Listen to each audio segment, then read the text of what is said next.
పిలవమనో, శివప్రకాష్ రెడ్డిని పిలవమనో, వాళ్ళ కొడుకుని పిలవమనో, లేకుంటే ఆమె ఇచ్చిన స్టేట్మెంటే మార్చి 16 ఇలా ఉందనో అడగాలి కదా. ఎందుకు అడగడంలా? అత్యంత కీలకమైన అంశాలు కేసులో ఇవే.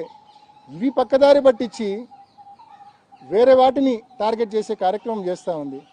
ఈ కేసులో ఎంతసేపు కూడా అంటే సునీతక్క పరిస్థితి ఏంటంటే బయటపడ్డామనుకున్న ప్రతిసారి ఇంకా లోపలికి కూరుకుపోతున్నా అనే భావన ఆమెలో ఉంది.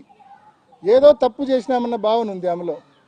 ఆ భావన ఉంది కాబట్టి ఇట్లా రెలవెంట్ సబ్జెక్ట్స్, రెలవెంట్ ఇష్యూస్ను ఎంక్వైరీ చేయమని అడగకుండా, కోర్టు దృష్టికి తీసుకోకపోకుండా ఇర్రెలవెంట్ ఇష్యూస్ అన్నింటి కూడా కోర్టు దృష్టికి, సిబిఐ దృష్టికి తీసుకొని పోయి కేవలం విచారణను పక్కదారి పట్టించాలా, విచారణను ప్రొలాంగ్ చేయాలా, అంతిమంగా చంద్రబాబు నాయుడు గారికి రాజకీయ లబ్ధి చేకూర్చాలా.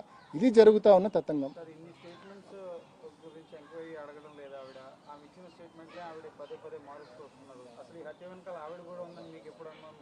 నేను ఇందాక చెప్పిన అంశాలు ఇదే కదా. ఇప్పుడు బేసికల్లీ ఆమె భర్త